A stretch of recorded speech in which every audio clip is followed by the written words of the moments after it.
అని మావుని కేకే మహేందర్ రెడ్డి గారు ఇక్కడ ఉన్నటువంటి సందీప్ జూనా జానా జూనా జూనేనా జూ హైదరాబాద్ ఉంటుంది కదా ఇక్కడ జూ పెట్టినా ఓకే సందీప్ జూ గారు వీళ్ళంతా కలిసి ఏం చేసిరంటే ఇప్పుడు ప్రభుత్వానికి ప్రతిపక్ష ఛానల్ ఏదన్నా ఉంటే నాకు తెలిసి ఈ రాష్ట్రంలో టీవీస్ కావాలబ్బా, కానీ ఈ రాష్ట్రంలో బాలుక అవుతాయి ప్రతిపక్ష ఛానల్.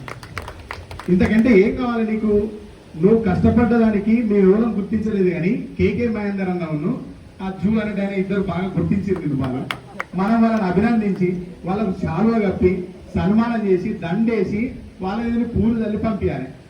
ఏమైతుంది? నిర్బంధాలు ఎదుర్కొంటూ మనకు కొత్తగా జేడి సుమన్ గారు, యువ న్యాయవాది జేడి సుమన్ గారు రావాలి. మనకేమన్నా కొత్తనా? అరే మీరు చెప్తలేరన్నా, మనకేమన్నా కొత్తనా? 14 సంవత్సరాలు నిర్విరామంగా తెలంగాణ కోసం రోడ్డు మీద నిలబడి యుద్ధం చేసినాం. ఏ ముఖ్యమంత్రి ఉంటే ఆ ముఖ్యమంత్రికి సవాల్ ఇచ్చినాం, ఏ మంత్రి ఉంటే ఆ మంత్రికి సవాల్ ఇచ్చినాం, ఏ కలెక్టర్ ఉంటే ఆ కలెక్టర్ కూడా తొడలు పెట్టినాం, మీసాలు తిప్పినాం. ఎవరికైనా ఎదురుపోయినాం. పోలేదా? ఎవరికి భయపడ్డా చెప్పుది? ఏం చేస్తారు? బాలుకాయితీని నమ్ముతారా? మీకు దమ్ముంటే రాలివా, మీకు దమ్ము ధైర్యం ఉంటే బాలుకాయితీని ఒక్కరికి పెట్టి